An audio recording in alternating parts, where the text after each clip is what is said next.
नमस्कार, बाखबर में आपका स्वागत है। मैं हूं राघवेंद्र सिंह। बाखबर में आज हम बात करेंगे, मध्य प्रदेश सरकार ने खोला है निगम मंडलों में नियुक्ति का पिटारा। दरअसल नियुक्ति का पिटारा इसलिए कि जब से शिवराज सिंह की सरकार बनी है, जब से शिवराज सिंह सरकार की चौथी पारी शुरू हुई है, तब से भाजपा की सरकार बनाने वालों में इस बात की जिज्ञासा थी कि उन्हें उनकी ताजपोशी कब की जाएगी।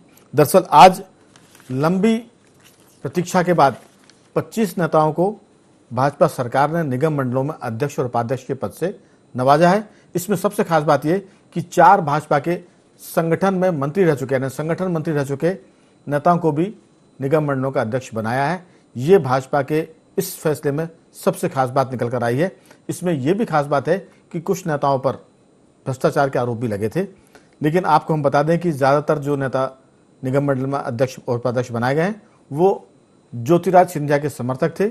कहा जाता है कि उनको इस बात का वादा किया गया था कि आप जब सरकार बनवा देंगे तब भले ही विधायक का चुनाव जीते या हारे, जीते तो मंत्री और हारे तो आपको निगम मंडल में ताजपोशी यानी अध्यक्ष और उपाध्यक्ष।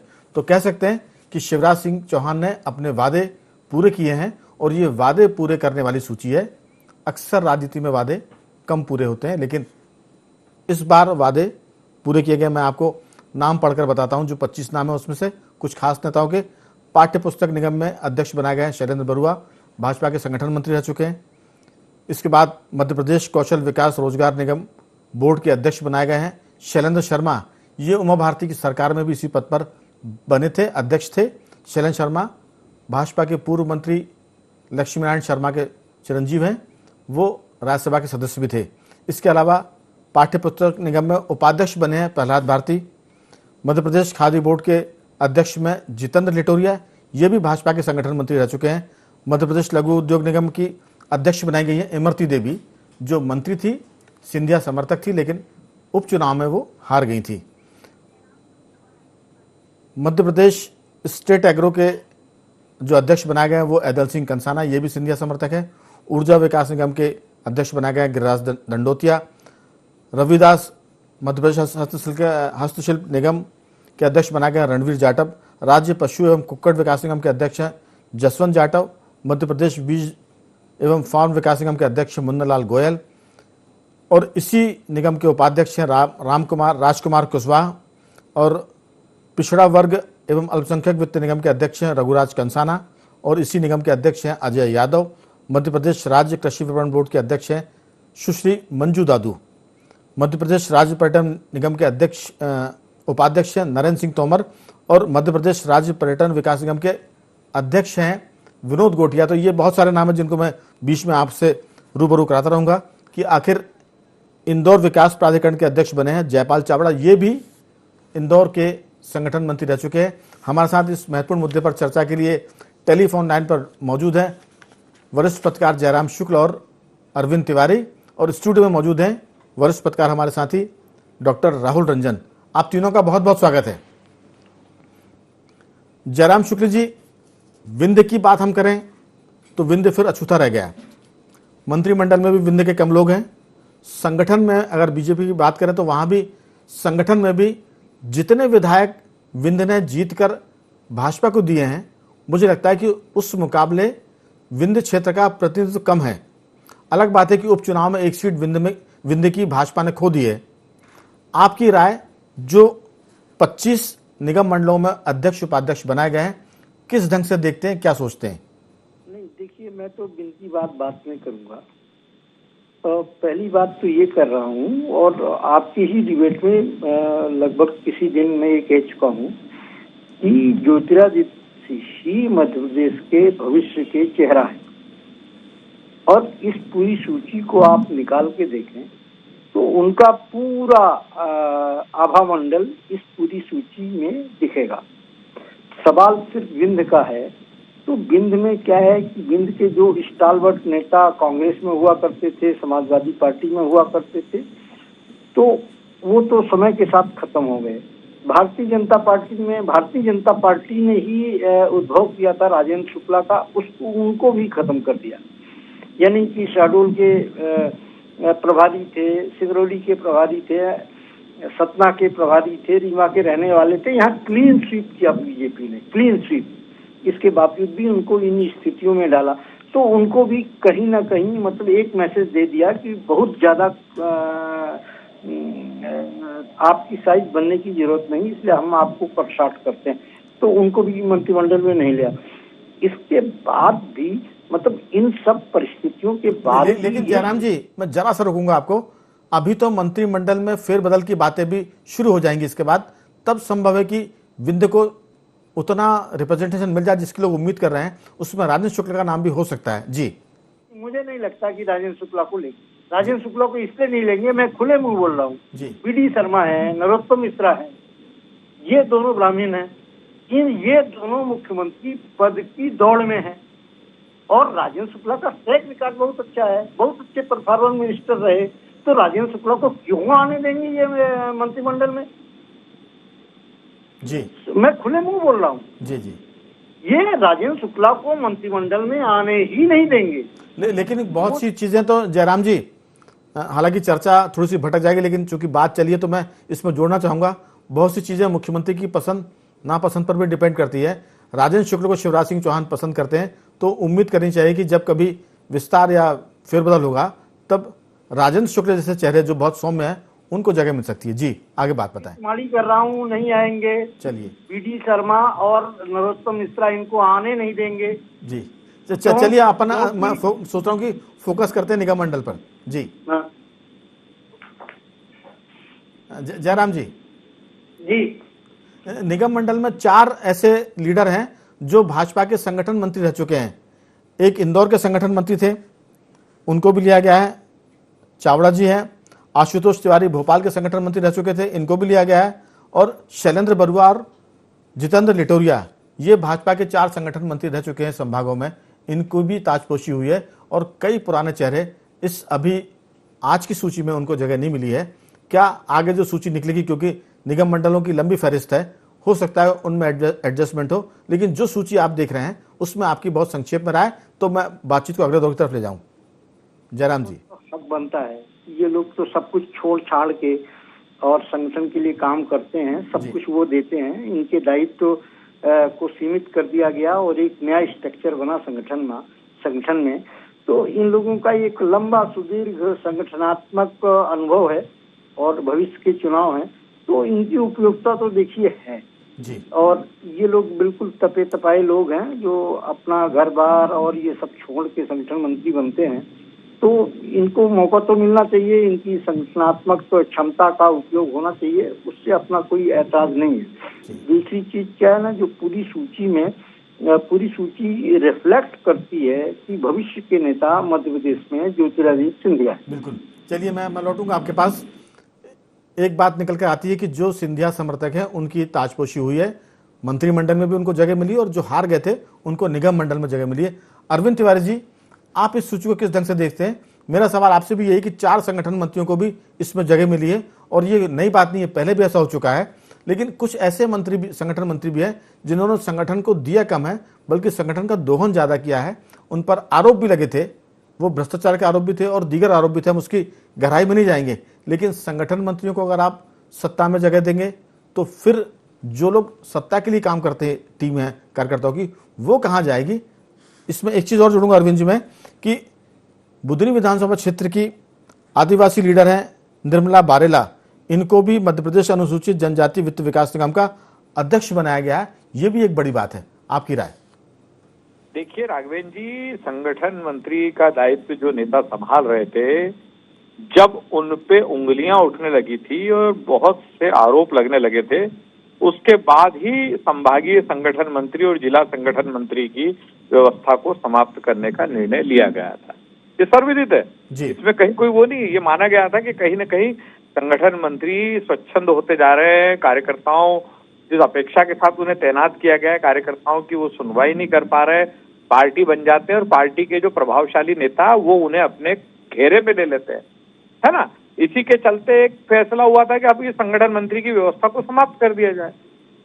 उसके बाद इन 4 लोगों को निगम मंडल में लाना समझ से परे। और बड़ी चौंकाने वाली जानकारी मैं आपको दूंगा कि इंदौर विकास प्राधिकरण, जिसका काम पूरे इंदौर क्षेत्र में मास्टर प्लान के मुताबिक विकास करना है, उसके अध्यक्ष जो जयपाल सिंह चावड़ा बनाए गए वो इंदौर के निवासी नहीं है, वो देवास जिले के निवासी है। इंदौर में वे केवल संगठन मंत्री की भूमिका में रहे 3-4 साल, है ना।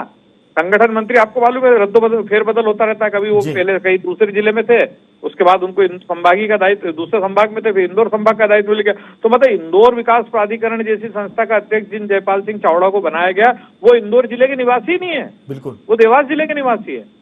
ये बड़ी चौंकाने वाली बात है। दूसरा ये कि सिंधिया समर्थक जो विधायक चुनाव हारे थे उनको तो अकोमोडेट किया गया।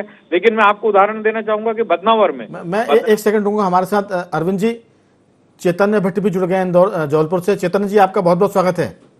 नमस्कार। मैं आपके पास सिर्फ एक बात पूछ रहा हूं कि जबलपुर संभाग से सिर्फ विनोद गोटिया जी को लिया गया है, आपकी इसमें राय, क्योंकि 25 लोगों को इसमें जगह दी गई है, इसमें आपका क्या कहना है? फिर मैं लौटता हूं, अरविंद जी के पास उनकी बात अधूरी रह गई है जी। भारतीय जनता पार्टी ने महाकौशल को पूरी तरह से उपेक्षित कर रखा।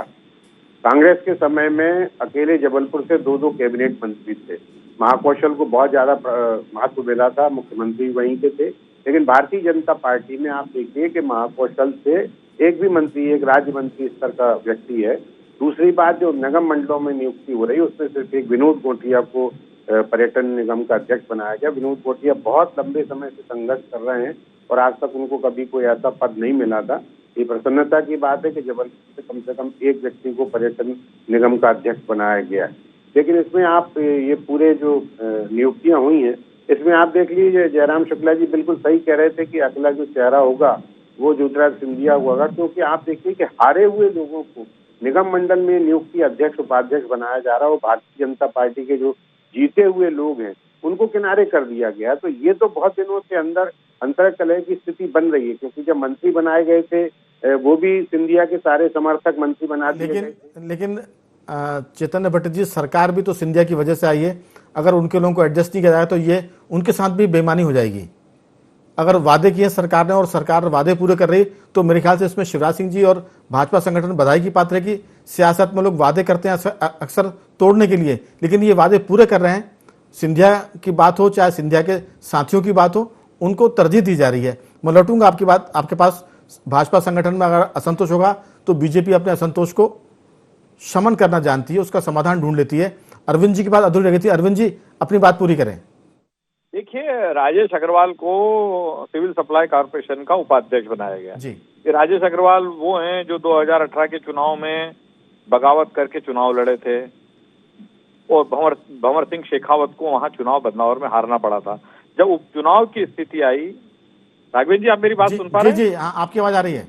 जब उपचुनाव की स्थिति आई तो फिर राजेश अग्रवाल ने अपने तेवर दिखाए, और चूंकि उस समय राज्यवर्धन सिंह ज्योतिरादित्य सिंधिया के उम्मीदवार के रूप में भारतीय जनता पार्टी प्रत्याशी के रूप में चुनाव लड़ रहे थे और उन्हें चुनाव जिताना हर हालत में सिंधिया की नैतिक जिम्मेदारी थी। उन्होंने माना था कि चूंकि मेरे साथ छोड़ के गए, तो उस समय सिंधिया ने कमिटमेंट किया था। राजेश अग्रवाल ने कहा कि मुझसे तो कमिटमेंट पिछली बार किया था, तो ज्योतिरादित्य सिंधिया ने कहा कि इस बार मैं आपसे कमिटमेंट कर रहा हूं। तो आप अंदाजा लगाइए कि वो राजेश अग्रवाल जो है वो सिविल सप्लाई कॉर्पोरेशन के उपाध्यक्ष बन गए। इसका मतलब अरविंद जी, बीजेपी का संगठन और सरकार वादे निभा रहे हैं। वादे निभाने वाली टीम तो है ये अभी भाजपा की, जो वादे कर रही है उसको निभा रही है।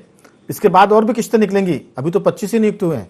देखिए, आप नेपा नगर में जी अभी जो खंडवा का जो उपचुनाव हुआ था उसमें सबसे बड़ी सफलता भारतीय जनता पार्टी को नेपा नगर में मिली जी, है ना। तो पार्टी ने वहां से जो मंजू दादू है, जो जिनका की क्लेम था पिछली बार जब वहां से जब उपचुनाव हुआ था तब भी मंजू ने अपना क्लेम किया था, वो वहां से विधायक रही है। तो मंजू दादू को भी आज पार्टी ने एडजस्ट किया और वहां के नेपानगर के प्रभारी तुलसीराम सिलावट थे जो ज्योतिरादित्य सिंधिया के कट्टर समर्थक हैं। तो कहीं ना कहीं मंजू दादू की भी ताजपोशी जो हुई है मंडी बोर्ड में उपाध्यक्ष के रूप में, वो भी सिंधिया की पहल के चलते थे। तो ये बिल्कुल सही बोला है जयराम जी ने कि ये जो नियुक्तियां है कहीं ना कहीं इससे बहुत एक स्पष्ट परिदृश्य दिख रहा है। जितने सिंधिया समर्थक चुनाव हारे थे उपचुनाव में सारे एडजस्ट हो गए। इसके अलावा जो सिंधिया के जो समर्थक थे वो सारे एडजस्ट हो गए। तो मतलब कहीं ना कहीं रिफ्लेक्शन और आने वाले समय की भारतीय जनता पार्टी की राजनीति की ओर एक संकेत तो मिल रहा है हमको। बिल्कुल, मैं लौटूंगा आपके पास कि ये जो संकेत मिल रहे हैं, संकेत कहां तक जाएंगे, क्योंकि कई बार जो संकेत मिलते हैं वो धुंधले भी पड़ जाते हैं और कई बार ऐसी भी चीज होती है जो संकेतों में नजर नहीं आती, लेकिन वो दिख जाती। मैं लौटता हूँ, हमारे साथ स्टूडियो में राहुल रंजन जी हैं। राहुल जी, आपने सुना हमारे तीनों मेहमानों को फोन लाइन पर, जो 25 लोगों की सूची है इसमें 4 संगठन के लोग हैं, और 4 संगठन के लोग जो थे, जयराम जी ने कहा कि उन्होंने अपना पूरा जीवन संगठन को दिया, संघ को दिया। अब जाहिर है कि उस जीवन की जो उन्होंने समय बिताया था, उसके बदले में संगठन सरकार ने मिलकर उनको एक तरह से सरकार से जुड़े पद दिए हैं, निगम मंडल के अध्यक्ष बनाया। आपकी इसमें राय की जो सूची आई है उसको आप किस ढंग से देखते हैं? नहीं, आप पूरी सूची उठा करके देख लीजिए। अभी यहाँ सीधी सीधी बात हो रही है कि राजनीतिक समझौता मध्य प्रदेश में बहुत मतलब ताकतवर दिखाई दे रहा है कि जो लोग मतलब पूरी तरह से नकार दिए गए थे, किनारे हो गए थे, एक राजनीतिक समझौते के तहत ज्योतिरादित्य सिंधिया ने यदि मध्य प्रदेश सरकार को तख्ता पलट किया, कमलनाथ की सरकार गई, तो उनके लोग कुछ मंत्रिमंडल में एडजस्ट हुए। इसके बाद जो शेष रह गए थे वो निगम मंडलों में आ गए। ये 25 की सूची में अभी कुछ और आएंगे। अब आप उठा करके देख लीजिए कि भारतीय जनता पार्टी के भले ही संगठन मंत्री आ गए हों उसके अंदर, लेकिन जो भारतीय जनता पार्टी अपनी जो सेकंड लाइन तैयार कर रही थी, वो सेकंड लाइन पूरी तरह से आउट दिखाई दे रही। बीडी शर्मा के जो तेवर दिखाई दे रहे थे, बीडी शर्मा जिस तरीके से काम कर रहे थे, उससे लग रहा था कि मध्य प्रदेश में भारतीय जनता पार्टी की दूसरी लाइन, मतलब युवाओं की एक लाइन आकर के खड़ी होगी। अब यहाँ सूची में आप उठाकर देख लीजिए तो एक भी चेहरा आपको ऐसा दिखाई नहीं देगा जो युवाओं का प्रतिनिधित्व करता हो। आज की तारीख में बहुत जरूरी है कि सेकंड लाइन युवाओं को हम आगे लेके आए, लेकिन भारतीय जनता पार्टी में संगठन के लोगों को या फिर ज्योतिरादित्य सिंधिया समर्थकों को, मतलब यहां यह हुआ कि रेवड़ी बांटी जा रही है, आपको खुश किया जा रहा है और उन निगम मंडलों में भर्ती की जा रही है, वहां अध्यक्ष उपाध्यक्ष बिठाए जा रहे हैं जिन निगम मंडलों की आज खुद हालत खस्ता है। पिछले 1.5 सालों से आप पूरे कुछ विभागों को, कुछ निगम मंडल आप उठा के देखिए तो कुछ ही आपको दिखेंगे कि काम कर रहे हैं। बाकी निगम मंडल तो सिर्फ ऐसे सफेद हाथी हो गए कि यहां इन लोगों को यदि बिठाल दिया जाए तो सिर्फ उपकृत करना है इन लोगों को, मतलब खर्चा ही बैठेगा सरकार का, सरकार को इनसे लाभ नहीं मिलना, क्योंकि ये ऐसे थकेले चेहरे हैं कि इनको लेकर के कुछ होना नहीं है। ये बड़ी बड़ी गाड़ियों में जाएंगे, वहां निगम मंडलों का और खर्चा बढ़ाएंगे। आज यदि आपको देखना है तो यदि एडजस्टमेंट करना, राजनीति में इस तरीके से एडजस्टमेंट करना, मतलब सर्वाइव करने की स्थिति तो कहीं से नहीं बन रही है। आपने ठीक कहा, लेकिन ये एडजस्टमेंट का तो ये महकमा ही एडजस्टमेंट का बना। निगम मंडलों के जो अध्यक्ष हैं, जब अर्जुन सिंह जी मुख्यमंत्री हुआ करते थे तब उन्होंने अपने लोगों को एडजस्ट करने के लिए निगम मंडलों की लंबी फहरिस्त बनाई थी। कई निगम मंडलों को मर्ज किया गया, लेकिन अभी तो आयोग के पद खाली पड़े हुए हैं। बहुत सारे आयोग हैं जिनके अध्यक्ष है, जिनके सदस्य बाकी है। मुझे लगता है कि अभी ये फहरिस्त 25 तक आई है, ये 50-52 के ऊपर तक भी जाएगी। मतलब तो ये हुआ ना कि राघवन जी, बात तो ये हुई ना कि आपको अभी चुनाव में मामूलन 2 साल बचे हुए हैं, इनमें 2 सालों में आप लोग को इतना खुश कर देना है, जो नाराज है उनको खुश कर दो, जो दूसरी पार्टियों से आए हैं उनको खुश कर दो। मतलब ये पूरे खुश करने में पूरा का पूरा सिस्टम खत्म हो जाएगा और जहां विकास की बात करो वहां ठप हो जाएगा। अब हम इतना नेगेटिव क्यों जाए कि ठप हो जाएगा? हो सकता है इनमें से कोई निकल आए ऐसे चेहरे जो विकास करे, और उनकी हम कल चर्चा करें कि शायद इन्होंने बहुत अच्छा काम करके बताया। जयराम शुक्ल जी, मुझे लगता है कि अभी तो ये निगम मंडलों की आधी से भी कम सूची है, इससे ज्यादा अभी अध्यक्ष के पद बचे हैं, उपाध्यक्षों के पद बचे हैं और आयोग भी खाली पड़े हुए हैं। मुझे लगता है कि आयोग के अध्यक्ष और उसके सदस्य मिलाकर भाजपा के पास एडजस्ट करने के लिए अपने नेताओं को बहुत लंबी सूची भी है और बहुत लंबे नेताओं की फहरिस्त भी है। आपकी राय, जैसा आपने पहले कहा कि सिंधिया चेहरा हो सकते हैं, ये भविष्य की बातें, लेकिन अभी तो जो एडजस्टमेंट सरकार ने वादा किया था, मुझे लगता है कि सरकार वादे पूरे करने वाले कदम उठा रही है। आपकी राय? नहीं, देखिए वो तो ठीक है वायदा, लेकिन वायदा ऐसा भी पूरा थोड़ी ना करना चाहिए। मतलब सिंधिया को क्या कुछ नहीं मिला, सिंधिया जी को जितना उनका योगदान है उससे ज्यादा भी मिल चुका था ये सूची शामिल होने के पहले। सवाल ये है कि सिंधिया जी एक चेहरा है भारतीय जनता पार्टी के भविष्य के, ये संकेत देते हैं कि ये नियुक्तियां, और जिस तरीके से उनको हर जगह महत्व मिलता है, और इसमें कोई गुरेज नहीं होना चाहिए, बहुत होनहार है, बहुत प्रभावशाली व्यक्तित्व है उनका, सुदर्शनी चेहरा है, और आज के मीडिया के दौर में तो चेहरा ही बिकता है। ओजस्वी लगता है, भाषण भी बड़ा ओजस्वी देते हैं जी। मन का भाषण भी बहुत ओजस्वी देते हैं, बहुत अच्छा देते हैं जी। तो होना चाहिए, ये ठीक है। अच्छे लोगों को हर संगठन जोड़ता है और जोड़ना भी चाहिए। सवाल ये है कि देखिए, मुझे एक तकलीफ होती है, क्योंकि मैं विंग से हूँ, मुझे बड़ी तकलीफ होती है कि आप क्यों इग्नोर कर रहे हो भाई। आपको 32 में 26, 30 में 26 सीटें इस क्षेत्र ने दिया। राम लल्लू वैश्य हैं सिंगरौली से, तीसरी बार विधायक हैं। कुंवर सिंह टेकाम आदिवासी हैं, चौथी बार विधायक हैं। पंचूलाल प्रजापति पत्नी को मिला ले, चौथी बार विधायक है। शंकर लाल तिवारी हमेशा ओजस्वी तेजस्वी थे। अरे ऐसे लोगों, केदारनाथ जी हर बार वो विधानसभा अध्यक्ष के लिए उनके नाम की चर्चा होती है, मंत्रिपरिषद में उनकी, केदारनाथ जी हैं। तो सवाल ये है कि आप यहाँ किस बिंद ने 1956 के बाद से मध्य प्रदेश की राजनीति में महत्वपूर्ण भूमिका निभाई है, उस बिंद को आप इग्नोर करके कैसे चल सकते हो? लेकिन जयराम जी, अभी उम्मीदों का आसमान कहाँ छोटा पड़ा है? अभी फेरबदल होंगे, बहुत से मंत्री ड्रॉप किए जाएंगे परफॉर्मेंस के हिसाब से। पिछले दिनों जो बैठक हुई थी जिसमें भाजपा के संगठन महामंत्री भोपाल आए थे, शिव प्रकाश जी भी थे उसमें, BL संतोष जी भी थे, मुरलीधर राव भी थे। तो अभी तो ये निगम मंडलों की नियुक्ति है। मुझे लगता है कि जो आप बात कर रहे हैं ये जरूर बात भाजपा संगठन सरकार दोनों में हो रही होगी कि विंध्य को हम किस तरह से एडजस्ट करें, क्योंकि सिंधिया जी को अगर बीजेपी एडजस्ट कर रही है तो विंध्य के तो उसके अपने विधायक है जो जीत कर आए। मैं लौटता हूं आपके पास। अरविंद जी, सवाल यही कि अभी आज के बाद हो सकता है कि एक हफ्ते बाद, 10 दिन बाद जब और नियुक्तियां हो जाएं तब फिर बदल की चर्चाएं भी शुरू होंगी मंत्रिमंडल में परफॉर्मेंस के हिसाब से, क्योंकि पिछले दिनों जो भाजपा की बैठक थी उसमें मंत्रियों के कामकाज पर भी बातचीत हुई थी। उसकी जो रिपोर्ट तैयार होगी, हमें लगता है कि उसके बाद कुछ के कद घट सकते हैं, बढ़ सकते हैं और कुछ नई एंट्री हो सकती है। आपकी इसमें राय? देखिए राघवेंद्र जी, निगम मंडलों में तो अब मुझे लगता नहीं कि कोई बहुत स्कोप बचा है, क्योंकि इतने महत्वपूर्ण निगम है। आप देखिए ना आज की सूची में तो पुरानी जो नियुक्तियां हैं, वेयर हाउसिंग कॉर्पोरेशन हो, सिविल सप्लाई कॉर्पोरेशन हो, लघु उद्योग निगम, हाउसिंग बोर्ड, पर्यटन विकास निगम, पाठ्य पुस्तक, सारे महत्वपूर्ण जो निगम है उनमें तो नियुक्तियां हो चुकी है। अब जो बचे हैं आयोग, वो भी इसलिए कि आयोगों की नियुक्तियों पर कहीं ना कहीं मुझे लगता है कि न्याय वो संवैधानिक पद होने के कारण हाईकोर्ट का स्टे है, जिसके कारण महिला आयोग का अध्यक्ष और अन्य कई आयोगों के अध्यक्ष जो है वो अभी तक बदले नहीं जा सकते हैं।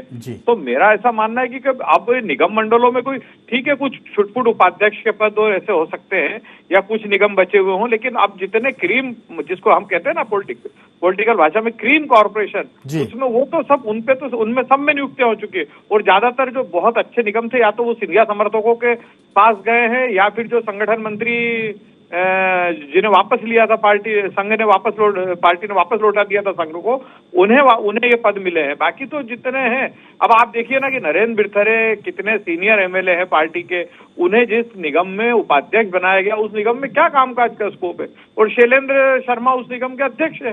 वो पहले से थे, जब उमा जी आज से 2003 की हम बात करें, जब मुख्यमंत्री बने थे तब वो उस निगम के अध्यक्ष हुआ करते थे।